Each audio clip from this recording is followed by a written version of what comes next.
Okay, may I request everyone to please stay here po sa may front if you can. So while we're waiting for others, let us open our Bibles in the book of Psalms, chapter 34, verses 1 to 3.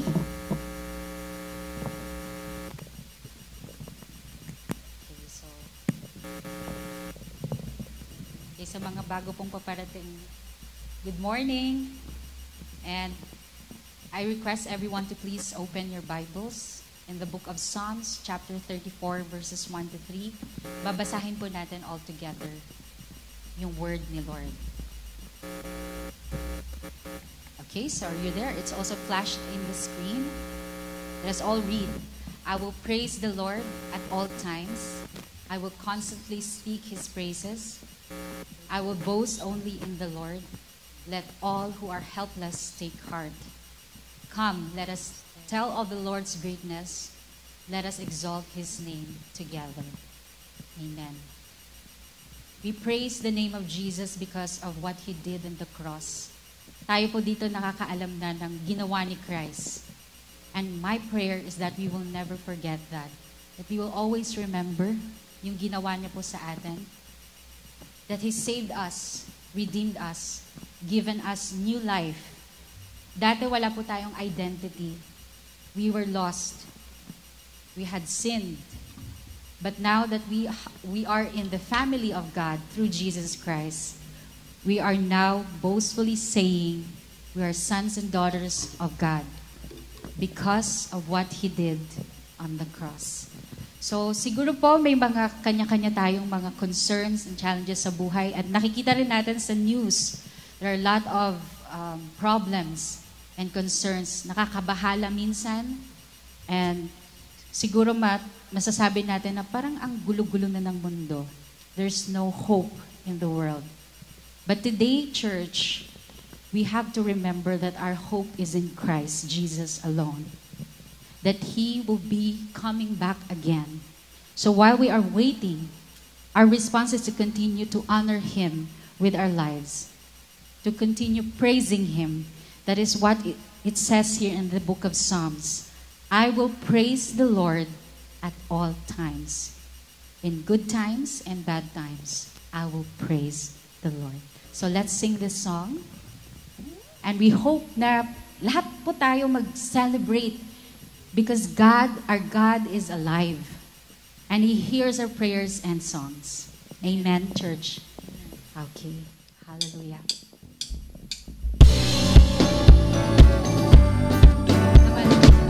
Let's clap our hands and sing praises to our God.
I will bring praise, no weapon formed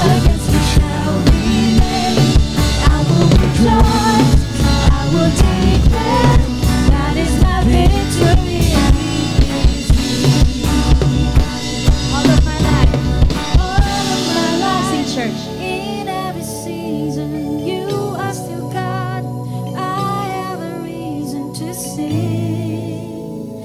I have a reason to worship. All of my life, in every season, you are still God. I have a reason to sing. I have a reason to worship. Yes, we all have a reason. All of my life, in every season, you are still God. I have a reason to sing. I have a reason to worship. All of my life, in every season, you are still God. I have a reason to sing.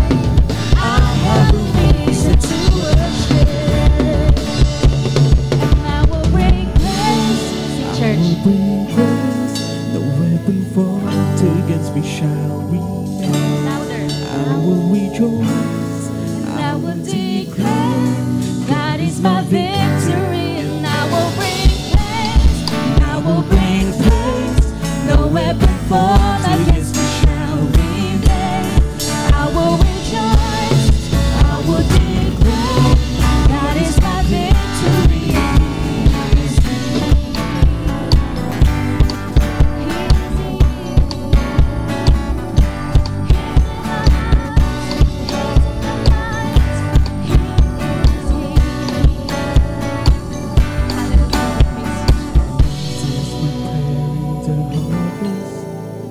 When favor and providence flow, I know I'm filled to be emptied again. The seed I received, I will sow. Let's bring a clap of offering to our God. Hallelujah. Lord, we praise you. Tunay, Lord, na ikaw po ay hindi nagbabago. Tunay, Lord, na kayo po ang kasama namin araw-araw. Hindi niyo po kami pinapababayaan, Lord. You are the God who sees us, who knows our names, who knows our struggles and victories, Lord. And forever, Lord God, you have promised that you will never leave us nor forsake us. Through your Son, Jesus Christ, Lord, we have this eternal life with you, Lord. Lord, tulungan niyo po kami na as we celebrate your word, celebrate, Lord God, who you are today, Lord. That we will not forget the good deeds that you have done in the past. Kung ano man, Lord, yung aming pong mga dinadamdam na yun, Lord God. We pray, Lord, that these feelings and these emotions that we have, Lord God, and even, Lord God, yung katotohanan, Lord, na naghihirap kami ngayon. We pray, Lord, na kayo po magbigay sa amin ng comfort. Truly, Lord, we can come to you through your Son, Jesus Christ. We can confidently come to you, Lord God, at all times. And Lord, today, Lord, we praise you once again because of who you are, our Father who loves us.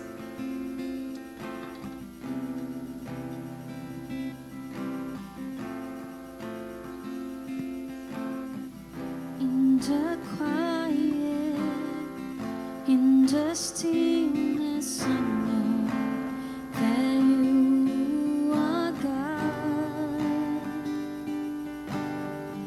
In the secret of your presence, I know there I am restored. 'Cause when you call, I won't refuse. Each new day again, I'll choose.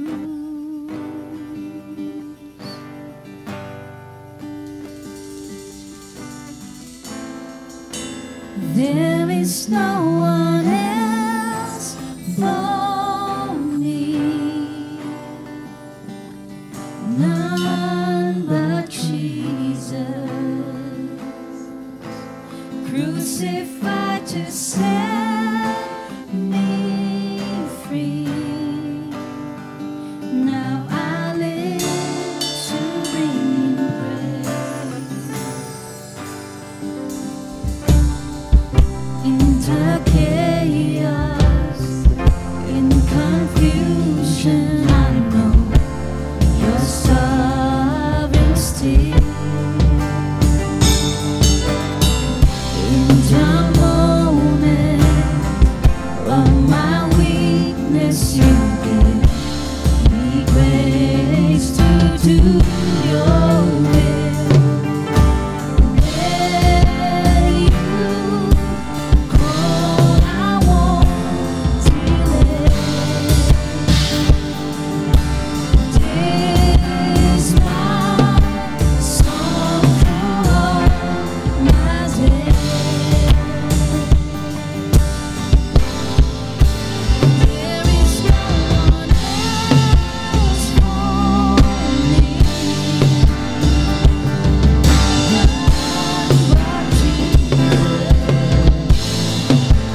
is no one else for me,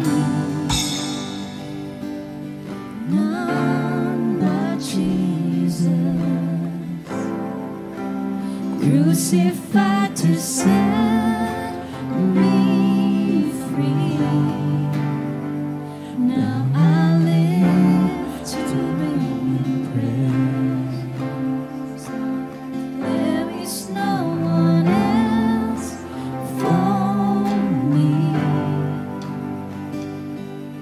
none but Jesus, crucified to set me free. Now I live to bring Him praise.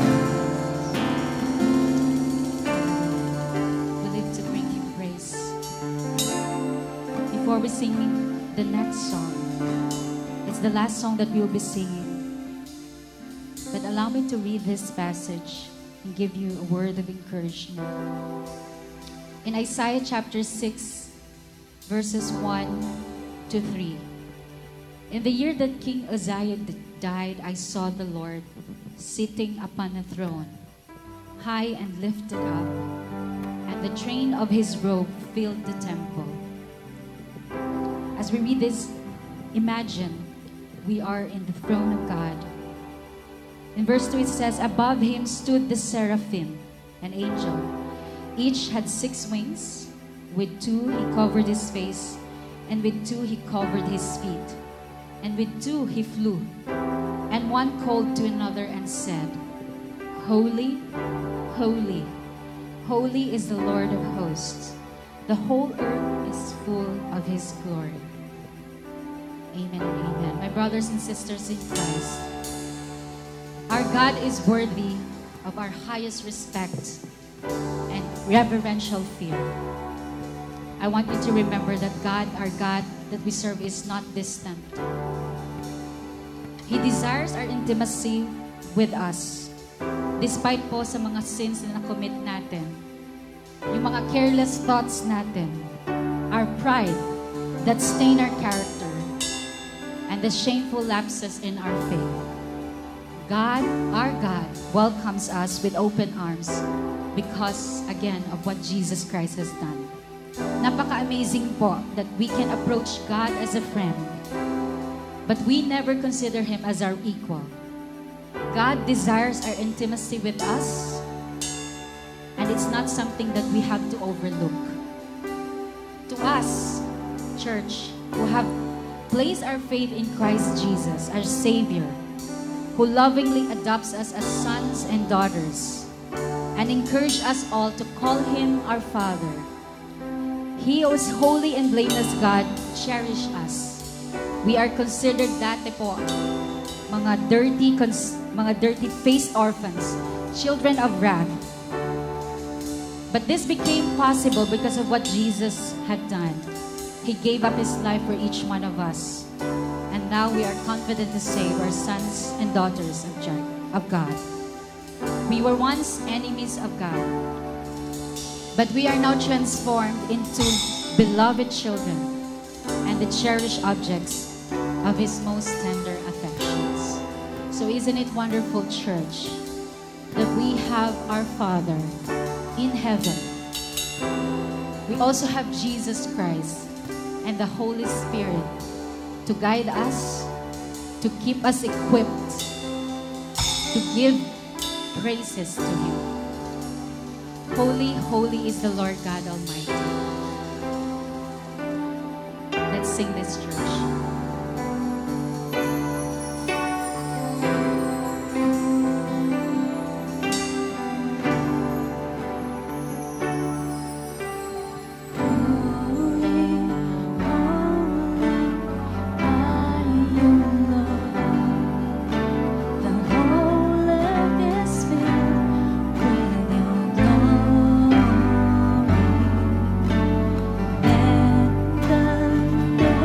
Let the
is our God.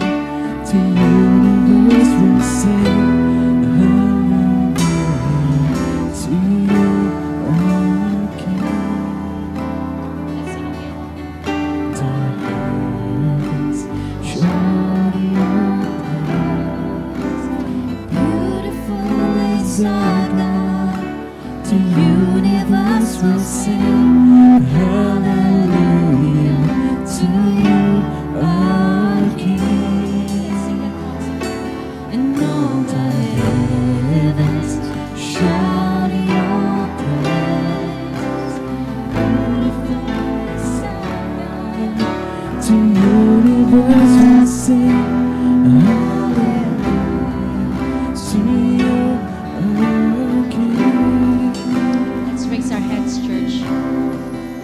Come on, everybody. I request everyone to raise your hands to the Lord as a sign of surrender and praise to the God, to our Lord and Savior Jesus.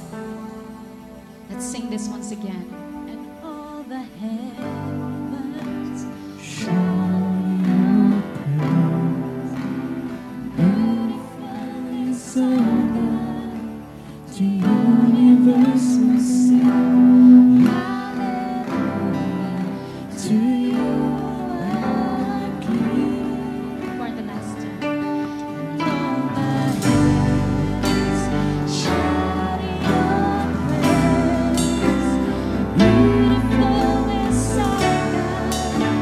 To universe will sing Hallelujah. to you,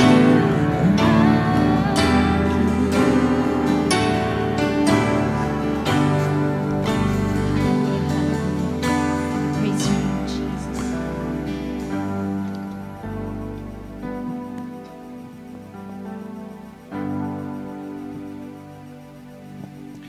Hallelujah. Hallelujah. Thank you so much. Maraming salamat, Panginoon, sa araw na pinagkaloob mo sa amin. Bagamat maraming kaming inaalala, Panginoon, ng pagpunta namin dito sa tagpuan namin sa iyo. Lord, we cast all our cares upon you, Lord, once and for all, for you care for us. Kung ano man po yung ating mga alalahanin sa mga araw na to, sa mga nagdaang araw, linggo, maging buwan. Our Heavenly Father is so gracious and He is able to do exceedingly abundantly above all that we can ask or think. The areas where we worry the most is where we trust God the least. If God can take care of the birds, He will take care of you. He will take care of me. Huwag po nating sayangin ang panahon ngayon, ang oras ngayon, na makinig at namnamin ang salita ng ating Panginoon. Father, we thank you, Lord. And we praise you, God, for your mercy and your grace. Panginoon, nalalabas kami, Lord, sa bulwagang ito, Panginoon, with a changed heart, with a changed mind, and with a changed lives. Thank you so much, Lord, in Jesus' name. Amen and amen. Good morning po. Good morning. Tingnan po natin yung ating mga katabi at batiin po natin. Yung mga wala po, no? Yung mga walang laman, ibig sabihin po yan po yung mga kaluluwa na paparating pa lang na kailangan nating ipanalangin at imbitahan po sa ating gawain. Magandang umaga po. So ngayong araw po na to, ang ating po pag-aaralan na isang familiar topic sa Bible. Na ito po ay Jesus, no? Jesus is the true vine. So bago po tayo magsimula sa ating pag-uusapan, tingnan lang po natin yung mga nakaraang kabanata or chapters doon sa huling, sa final events of Jesus' crucifixion. Now in chapter 12, makita po natin doon na ito na po yung anointing at Bethany na kung saan yung isang babae po, ay ibinuhos niya po, binasag niya ang mamahaling pabango at ito po ay ipinaligo niya sa ating Panginoon sa paghahanda po sa kanyang kamatayan. At marami pa po doon na pumasok siya sa donkey at nabanggit din po niya yung about the wheat, yung trigo, na kung saan na kailangan pong itanim ang trigo para po ito'y mamunga. Na pinapakita po doon na someone has to die so that others will live. And he also predicted his death on the cross. And in chapter 13, ito po yung hinugasan niya yung mga paa ng kanyang mga disipulo.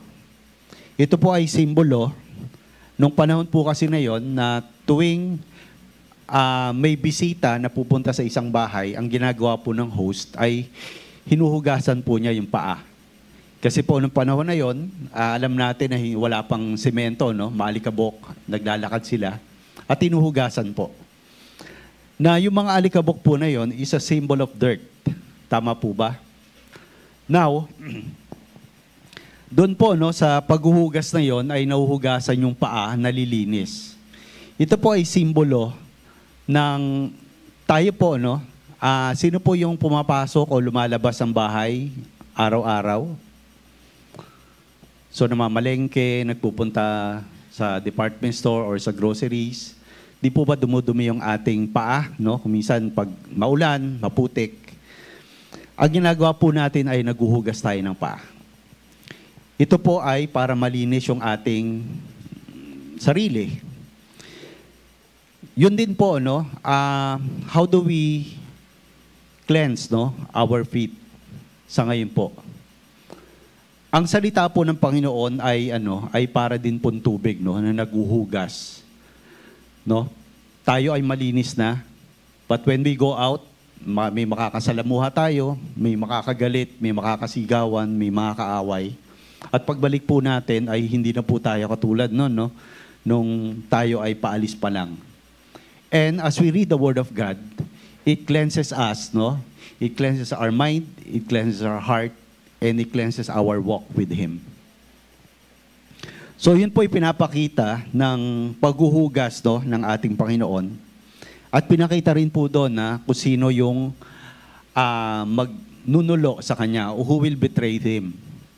And while I was reading this, tiningnan ko na kasama ba si Judas doon sa Last Supper. And unfortunately, hindi po siya kasama doon when Jesus conducted the Lord's Supper. And he also predicted Peter's denial. Alam natin na sinabi ng lahat ng mga disipulo na mamatay man kami, hindi ka namin iiwan. And in chapter 14, I believe ito yung naibahagi ko sa inyo last time. And dito sinabi that Jesus is the way, the truth, and the life. And revealed Himself, He revealed the Father, to His disciples. Paano ba magkakaroon ng kasagutan sa ating mga panalangin? And He also promised, another helper, which is the Holy Spirit. Also the indwelling of the Father and the Son, and the gift of the peace. So ngayon po ang ating pag-aaralan is in John chapter 15, verses 1 to 8. So bago po tayo magsimula, tayo po saglit ay manalangin. Ama naming Diyos, maraming po salamat na sa aming pag-aaralan ngayon ay bigyan mo kami, Panginoon, ng puso, Panginoon, na handang tanggapin ang iyong salita. Kung ano man yung aming matututunan, even yung correction mo, Panginoon, Lord, give us, Lord, a humble heart to admit our wrongdoings, our shortcomings, for us, Lord, to be conformed to the image of your Son, Jesus. This we ask in Jesus' name. Amen. So in verse 1 po, sinabi po doon na I am the vine and the true vine and the Father is the vine dresser. So, nung binabasa ko po ito dati, no, ang nasa isip ko po ay puno, no, puno. So puno, tapos maraming mga sanga.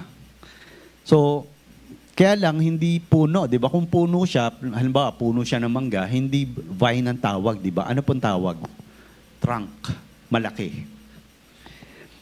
So, sinabi po dito sa verse na to that Jesus gave this illustration of a grape, no? Yung ubas, no? Ubasan, and how it is nurtured. So, yung ano po pala, yung ubas ay ano, kailangan po ng extra care. At meron lang pong season na kung saan ay pwedeng putulin o pwedeng i-prune or i-trim yung mga sanga. Ano yung kailangan putulin, and so on. So, hindi po pala pwedeng isang ordinaryong hardinero yung nag-aalaga ng vine, no? Or yung ubasan. Kailangan po pala doon ay isang eksperto. Isang marunong tumingin, ano yung kailangan putulin, ano yung kailangang itira, no? Yung itira doon para yun yung mamumunga. So the quality of fruits that it bear depends on the expertise of the gardener. So makita po natin na Jesus is the true vine and we are the branches. Ngayon po, no, sino po yung gardener? Ang Ama natin sa langit. Siya ang titingin ng bawat isang sanga kung ano yung dapat gawin. So He is the true vine, meaning He's the main source. And God is the Father who is the vine dresser, and He is an expert gardener. He knows what to prune and when. So pag namunga po pala yon at na-harvest, doon pa lang po no, may certain season, no, spring, na kung saan pwedeng putulin doon yung mga sanga. So life is not always smooth like the seas. There are storms, waves, and sometimes calmness. No? Yung buhay po natin ay minsan okay, minsan hindi. And that's life. And in verse 2, alam po natin no, na ang Diyos, no, ang Ama natin, siya yung nagpuputol ng mga sanga. And every branch in me that does not bear fruit, He takes away. And every branch that bears fruit, He prunes, that it may bear more fruit. So akala ko po noon, no, na kapag hindi namumunga, puputulin yung buong sanga. So hindi po pala ganon. Sa isang sanga, meron pong tinatawag na yung bud, no, na kung saan doon po lumalabas yung bulaklak at yun po yung namumunga.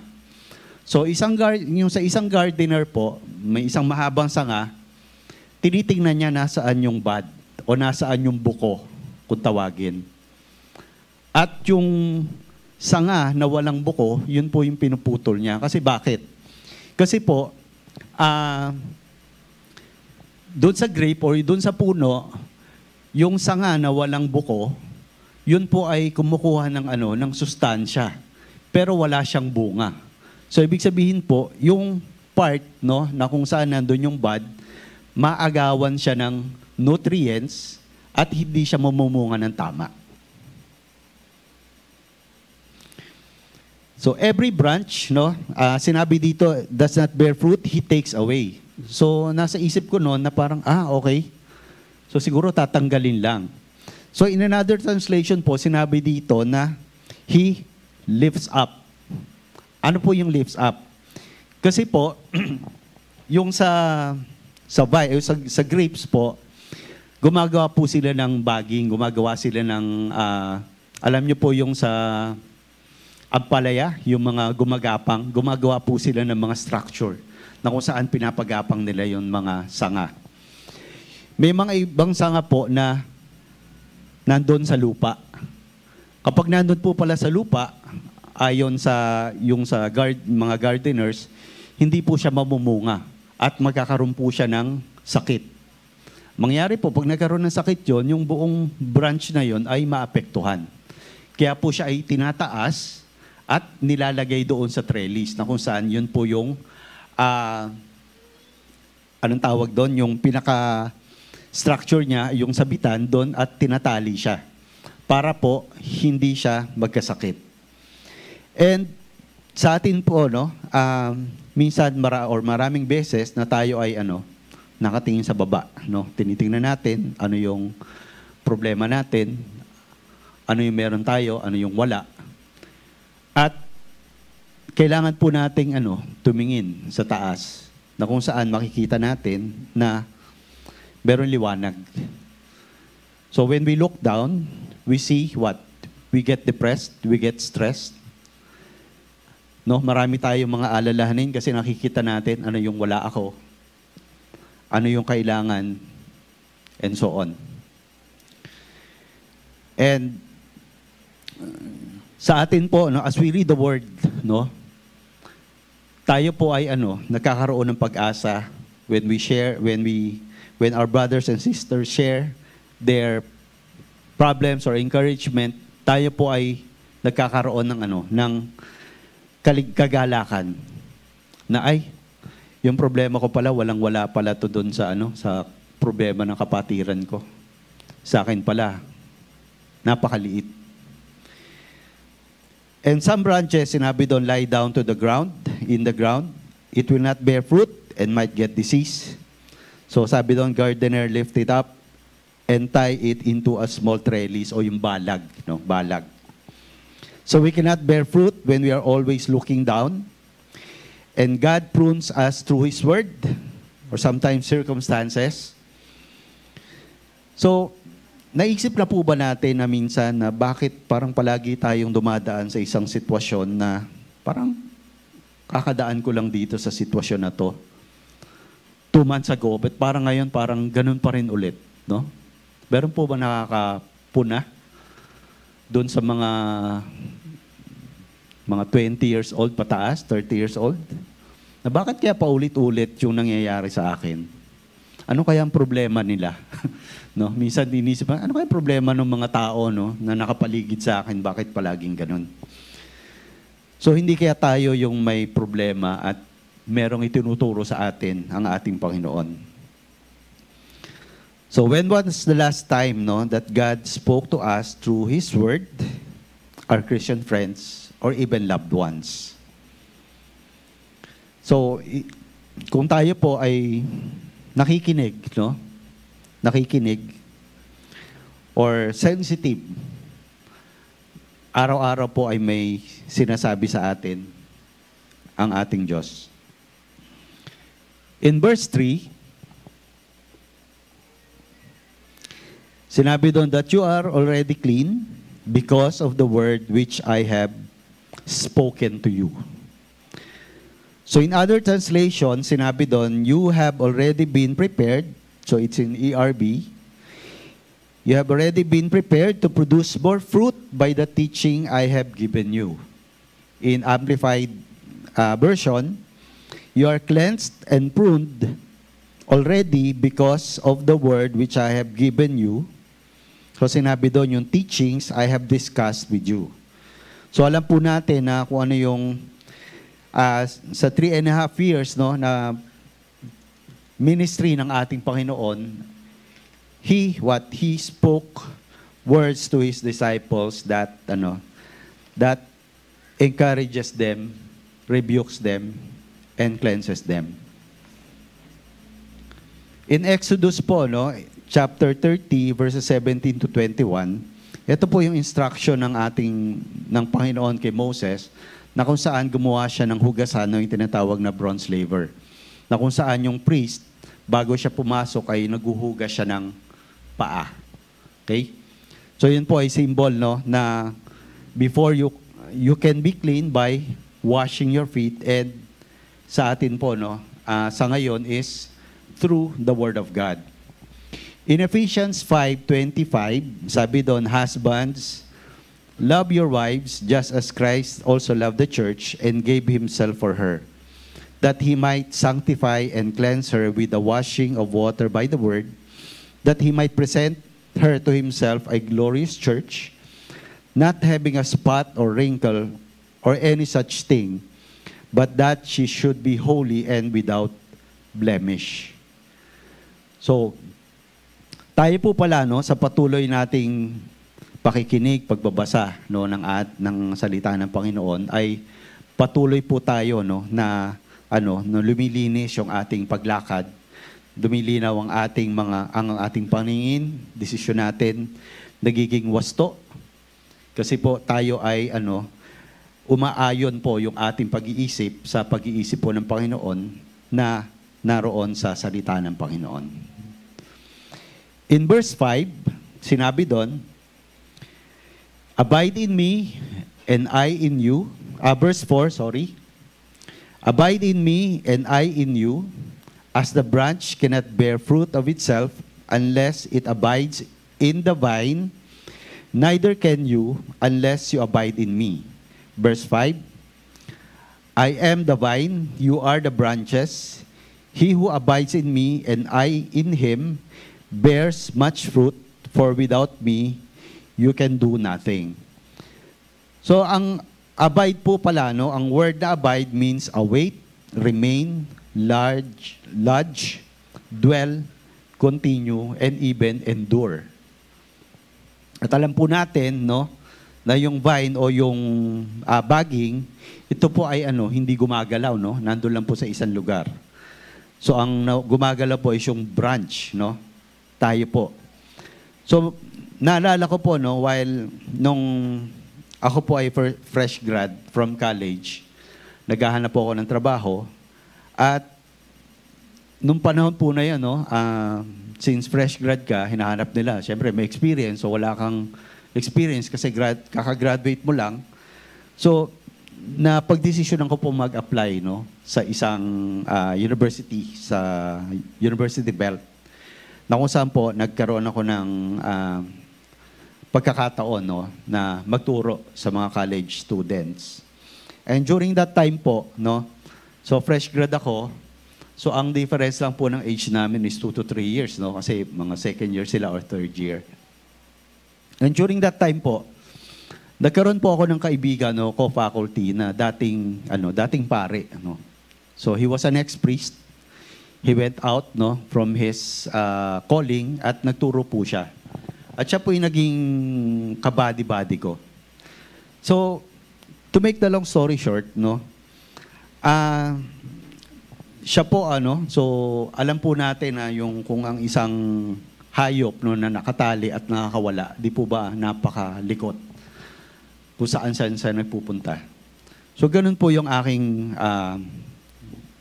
colleague o yung co-faculty.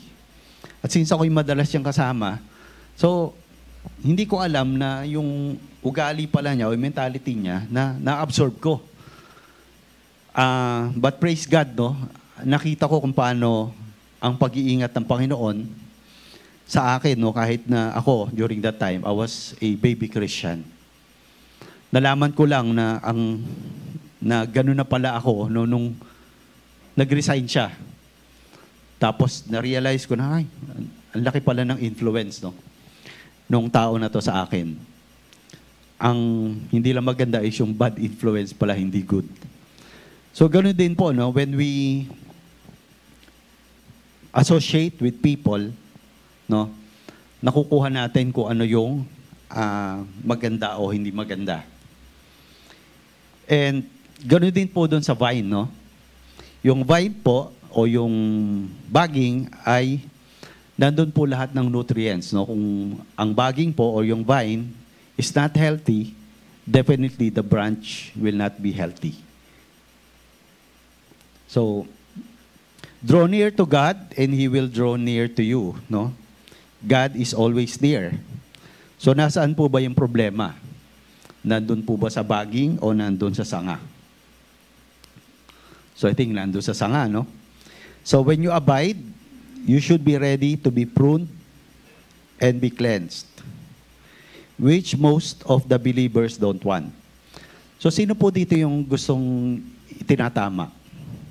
Ng asawa, ng kaibigan, sino po? Meron po bang gusto? Wow, praise God. Sana all. No? So, yun po, no?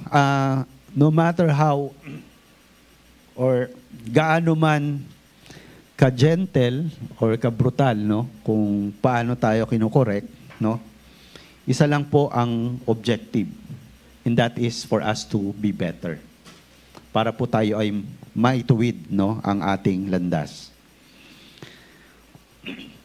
So when we abide, sabi doon, no? We are ready to be pruned, to be cleansed. So which most of the believers don't want. So I am saved, I'm blessed, financially and materially. I think okay na yon. So iba, ganun lang na, okay, so okay na ako dito. I attend Sunday church. I don't need to read the Bible. Okay na yon.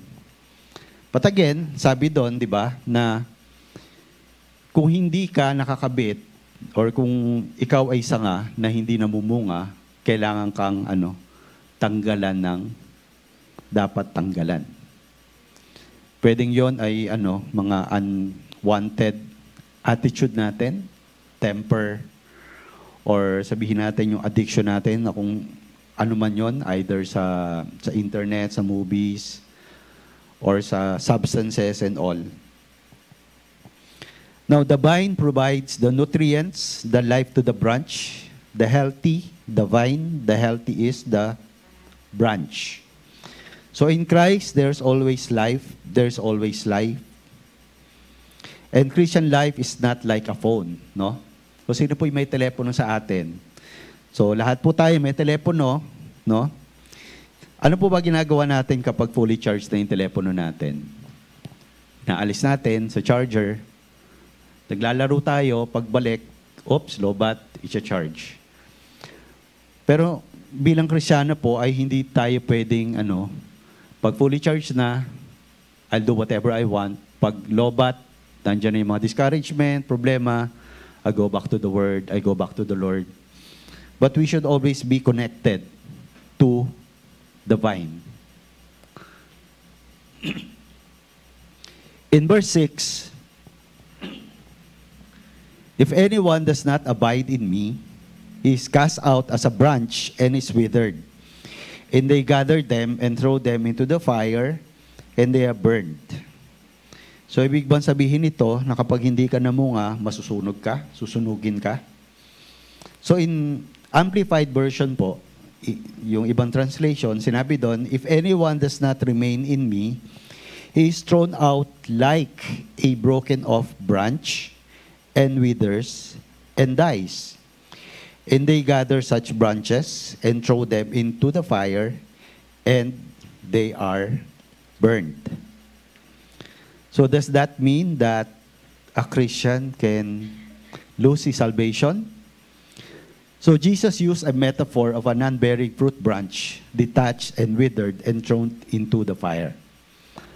So kung doon po sa illustration ni Jesus na tayo ay parang, no? He's the branch and we are the branches. Kung hindi tayo namumunga, ay para daw tayong isang sanga na na hindi namumunga, tinanggal, natuyo, at anong gagawin? Ano po bang ginagawa sa mga bagay na wala nang pakinabang? Tinatabi po ba natin yon? Parang collection o tinatapon natin? Same din po, no? Nung sinabi ni Jesus that you are like the salt of the earth. Di ba? Para saan ba yung salt? Yung salt po, during their time, walang ref, no? Walang mga 2-door or 3-door ref. Asin po yung ginagamit nila to preserve the meat. Kapag daw yung asin ay nawalan na ng alat, ito po ay wala ng pakinabang at ito'y tinatapon. So yun po yung sinabi, no? Na kung ang isang sanga ay walang pakinabang, ito ay ginugupit, tinatapon at sinusunog. At kung ikaw ay isang sanga, no, na walang, sabihin natin, hindi pa namumunga, God prunes, no? tinatanggal yung mga ekstrang sanga para yung bud o yung buko ay yun ang mamunga at yun ang magkaroon ng prutas. In verse 7, if you abide in me, and my words abide in you, you will ask what you desire, and it shall be done for you. So in Amplified po, if you live in me, no, abide vitally united to me, and my words remain in you and continue to live in your hearts, ask whatever you will, and it shall be done for you. So kapag po pala tayo ay naka-attach, no, na patuloy po tayong nakikipag-ugnayan, no, sa ating Diyos, sabi doon, ask what you desire, and it shall be done for you. So, siguro maraming mga Kristiyano ang nami-misinterpret, okay lang pala, no, ask whatever I desire, and it will be done for me. So, kahit ano pala hilingin ko. Pero again po, babalik tayo doon sa vine and the branches, kung ano po yung nakukuha ng branch na nutrients doon sa vine, yun po yung kanyang ipoproduce. Tama po ba? So kung tayo po ay ang laman ng ating puso at ating isip ay ang salita ng Diyos, when we pray, ano kaya ipagpipray natin? Ano po kaya? Is it something that is contrary to the Word of God, or is it in line with the Word of God? In line po, no? Kasi po, we are what? We are so soaked in the Word, basang-basa, no? Katulad po ng sponge, no? Yung mga naghuhugas ng pinggan, kung ano po yung laman, no? Kung saan po, kung marami yung tubig na pinaglagyan nun, at pag piniga mo, yun din yung lalabas. So, ganun po pala, no? So, if you're praying, for example, if you're praying for a life partner, sabi, Lord, I'm in my 30s, no? Wala pa akong boyfriend o walang girlfriend. Tapos may dumating ngayon na hindi pa believer. Parang, Lord, mukhang ito na yon. Mukhang siya na. Kasi tagal ko na naghintay. Always question is it God's will for you? And then, Lord, marami naman mga ganon na born again. Diba? Pero ang tanong is, ano kaya yung pinagdaanan nun? Diba? Ng mga tao na yon, bago na born again yung kanyang kasama sa buhay o kanyang life partner. I remember po, no, I had this friend, no, I have this friend na sinabi niya, Joseph, engaged na ako sa girlfriend ko, kakasal na kami. So, tas nalaman ko din na Christian siya. So, first thing na tinanong ko sa kanya, via chat, saan Christian na ba yung mo, GF? Hindi na yun. Sabi niya, hindi na issue yun. Total, nag-a-attend naman siya ng church eh. So, madalit sabi, hindi pa Christian yung girlfriend niya. Nagpakasal sila sa Christian church at nagpakasal sila doon sa isang church na kung saan doon affiliated yung kanyang magiging asawa. So is it God's will? God's word says, di ba, do not be unequally yoked with unbeliever. So kung gusto mong daanan yung hardship, it's up to you, but God's word says, eto. And God will never shortchange you if you abide in Him. So in 1 Samuel po, makita po natin doon, no, na yung children of Israel said to Samuel, we want a king. Gusto namin ng magkaroon ng hari na katulad ng iba. So ayaw nila na Diyos, no, yung Diyos ang maging hari nila. They wanted a king. At sinabi na ng Diyos sa kanila through Samuel na ganito yung magiging ugali o kaparaanan na magiging hari nyo. Kukunin niya lahat ng inyong ari-arian, yung mga anak nyo, gagawin niyang soldiers and so on. And still, no, they disobeyed God and still chose Saul. Alam po natin ang nangyari kay Saul that hindi siya naging magandang ehemplo sa bayan ng Israel. So when the Word of God is in our heart, our prayer is aligned to His will. God's heartbeat will be our heartbeat, no?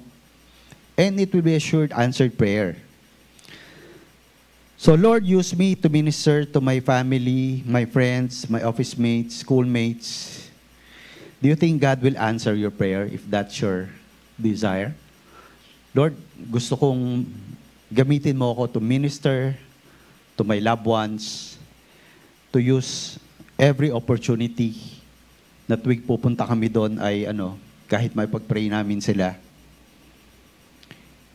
And I believe with all my heart that that's the desire of God. Lastly po, in verse 8, by this my Father is glorified,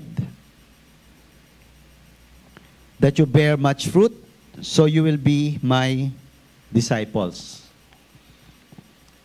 In Amplified po, sinabi doon, when you bear much fruit, my Father is honored and glorified, and you show and prove yourselves to be true followers of mine.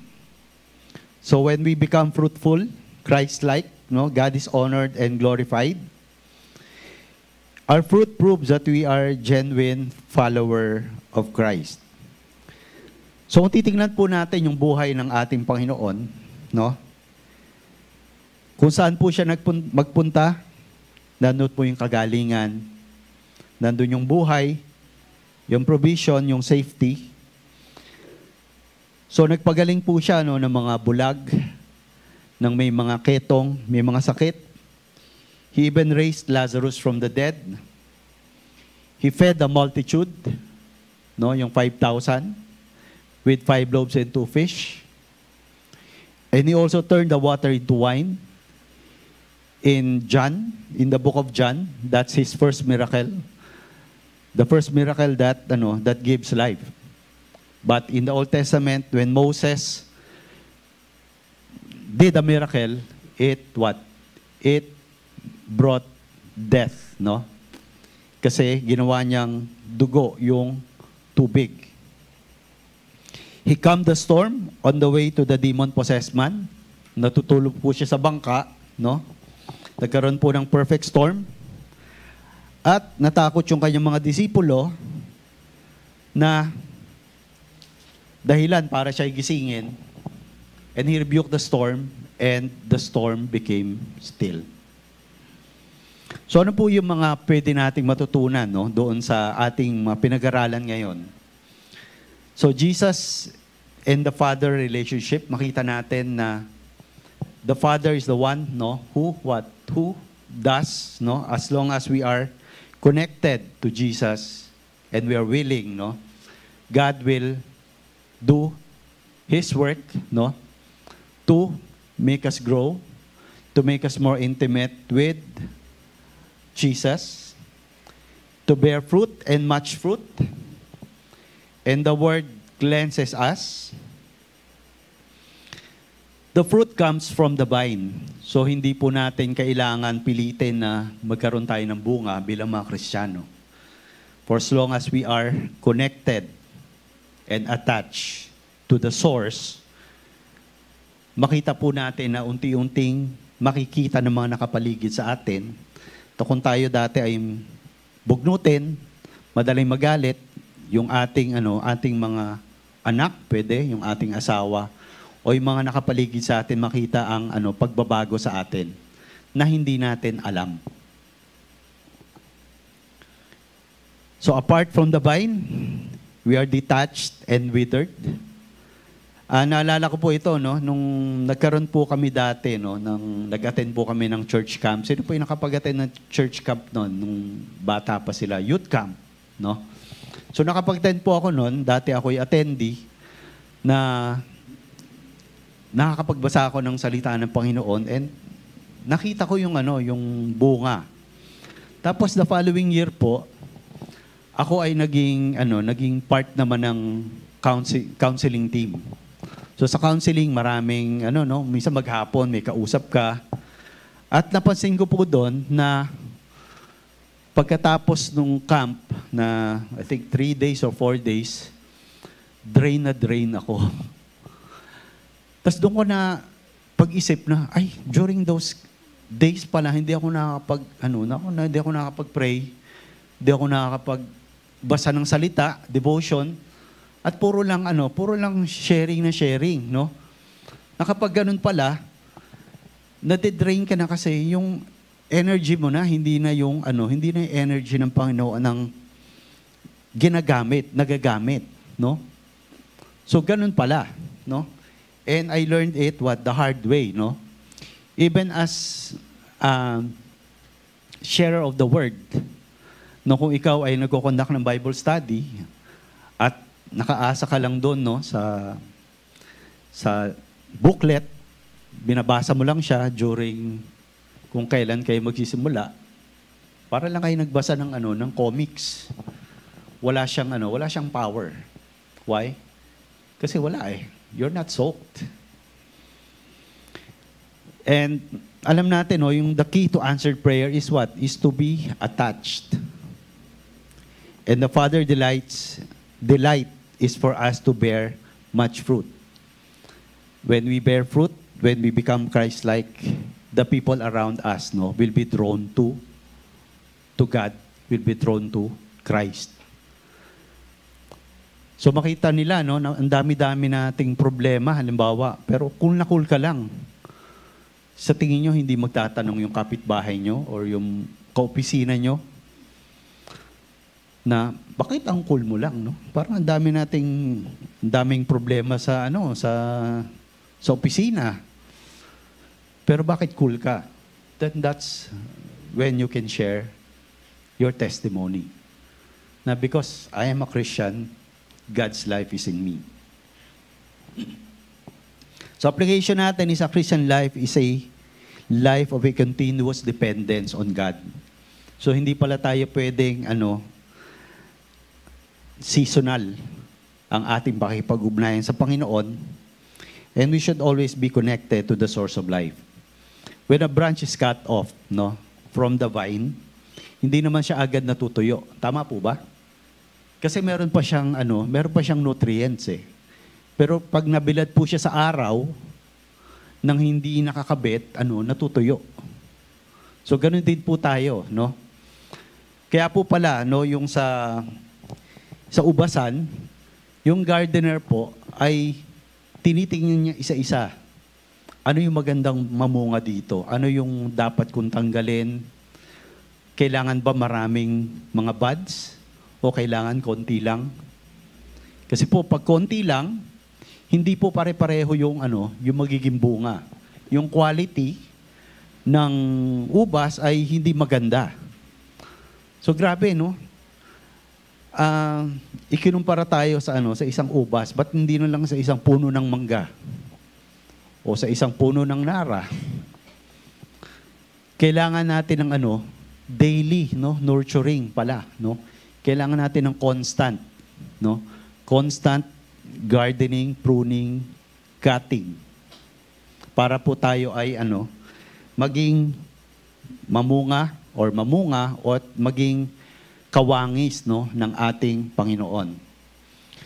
So maring itanong natin, paano naman yung ibang mga Christians na iba yung sinasabi, iba yung kinikilos, no? So hindi po natin kailangan maging judge, no? Kung may nakikita tayo na mga Kristiyano na sa tingin natin parang taliwas yung kanilang kinikilos, but we pray for them. So hindi natin alam if they're struggling, kung sila ay under the nurturing or loving care of our God. So brother, I'm trying to bear fruit pero wala, Hayaan mo lang, no? Sabi nga, as you abide in me, you will bear fruit. And if you bear fruit, the Father will prune you to bear much fruit. So sa isang sanga, pwedeng isa lang yung bud o yung buko o pwedeng dalawa. Depende depende sa judgment ng gardener kung ano yung mas makakabuti. And I believe God has your best interest in His heart sa bawat isa po sa atin. You just abide, you just have to abide, and the rest will follow. At nakita po natin yon sa buhay ng mga disciples, sa mga apostles, di ba? Si Apostle Paul, where he wrote 13 out of 27 books in the New Testament while he was in prison most of the time. Sinabi niya, I did a lot, but it's not me, but it is the grace of God that is in me. No? So kung feeling mo palagi may kulang sa'yo, yung best mo palaging hindi enough, no? Baka now is the time to what? To go back to God and ask God, Lord, what's missing? So pwedeng matagal na tayong Kristiyano, pero parang buhay natin ganun pa rin. So same, no? So wala po akong kasagutan sa mga tanong na yon. But we have a God, no? Who has all the answers to all our questions.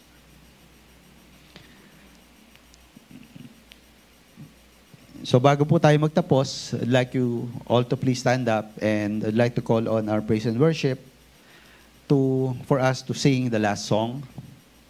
And let's use this time po to have a one-on-one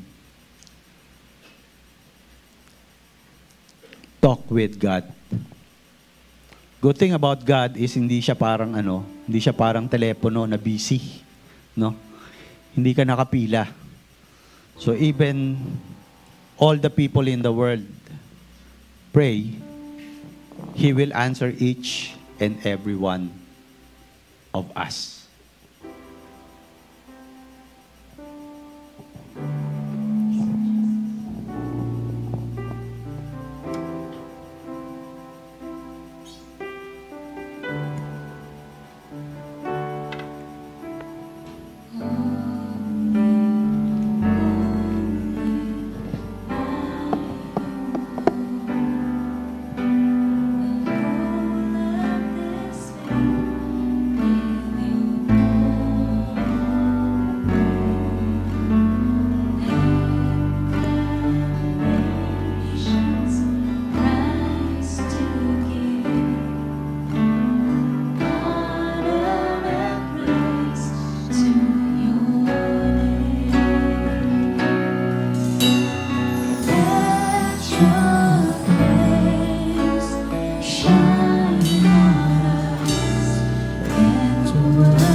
Habang tayo po ay maawit, kung kayo po ay nangangailangan ng panalangin, for whatever reason po,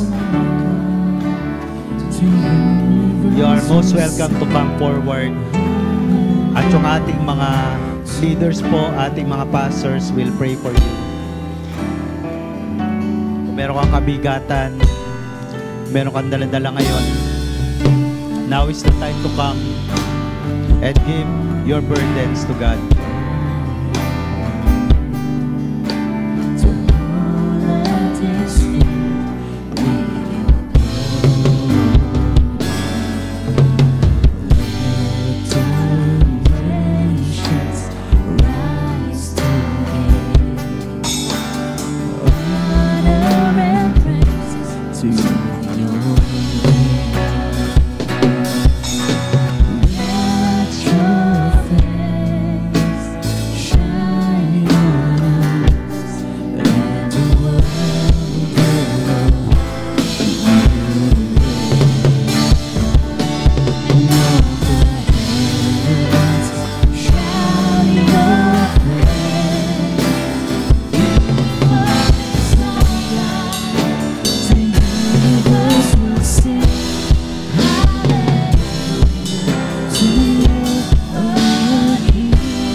Ama naming Diyos, maraming pong salamat.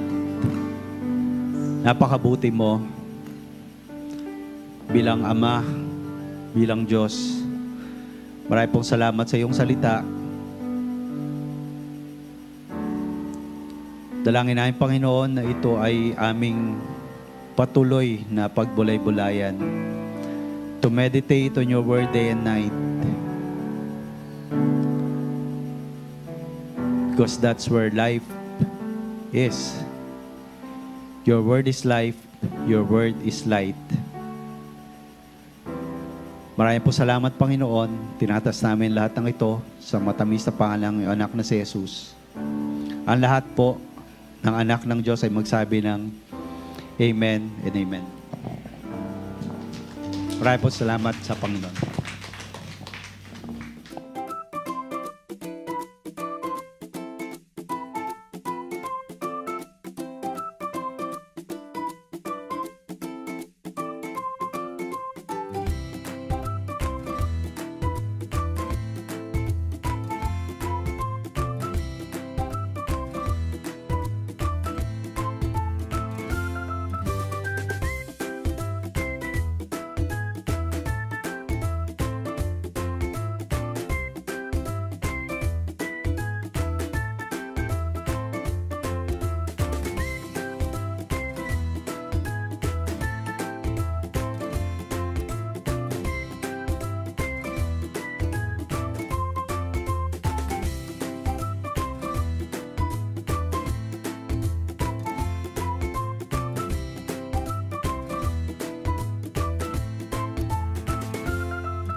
Yan. I don't know. This is my first time and maybe next year again. Kasi pinaabot ni Pastor ang hello sa inyo. Nasa Australia siya, bakit di alam ng iba. Nagbakasyon lang hanggang i-relieve lang ako.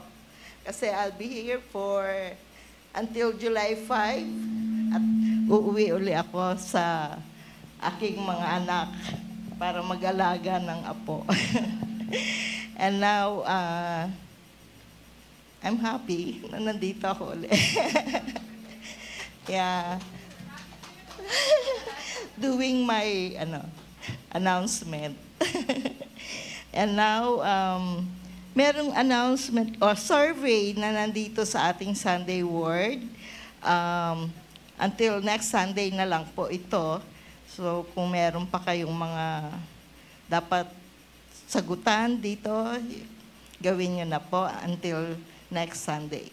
And then, we have Vacation Bible School by PCCC and GRCF.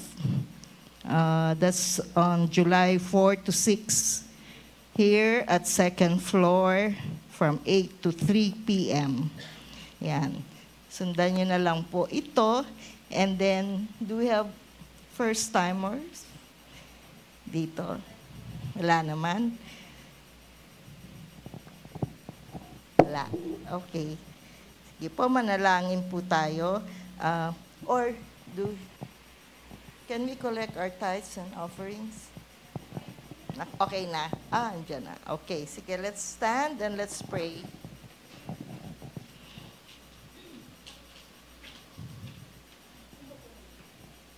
Okay. Okay. Panginoon, this is an amazing day. Thank you for allowing us to meet again, to worship you and fellowship with our brothers and sisters. Thank you for our brothers who, that you minister to them, also that they may come to know you personally. And Lord, thank you for these tithes that we received today, praying that it may be used for the furtherance of your kingdom, and that we will not only increase in numbers, but spiritually. And we thank you for this day, in Jesus' name. Amen. Before we go, the Lord bless you and keep you. The Lord make His face shine upon you and be gracious to you. The Lord lift up His countenance and give you His shalom peace. So yun po. Okay, everyone. Let's sing this song, last song, to our Lord Jesus Christ. Pakisabi po sa ating pong brother and sister in the right or in the left, God is our victory. Ayan. Sabihin niyo po sa katabi niyo, God is our victory. Let us continue to depend to our true vine, Jesus Christ. Hallelujah.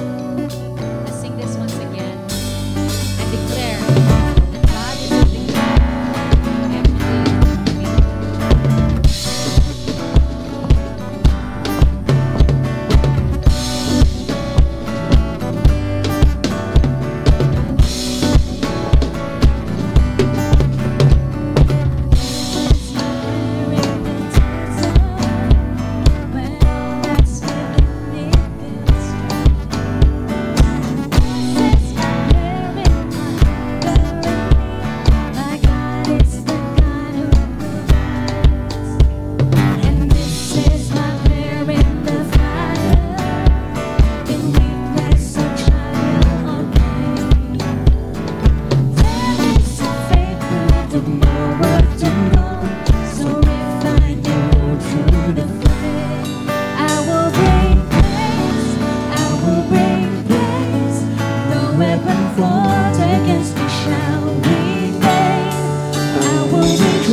we shall remain.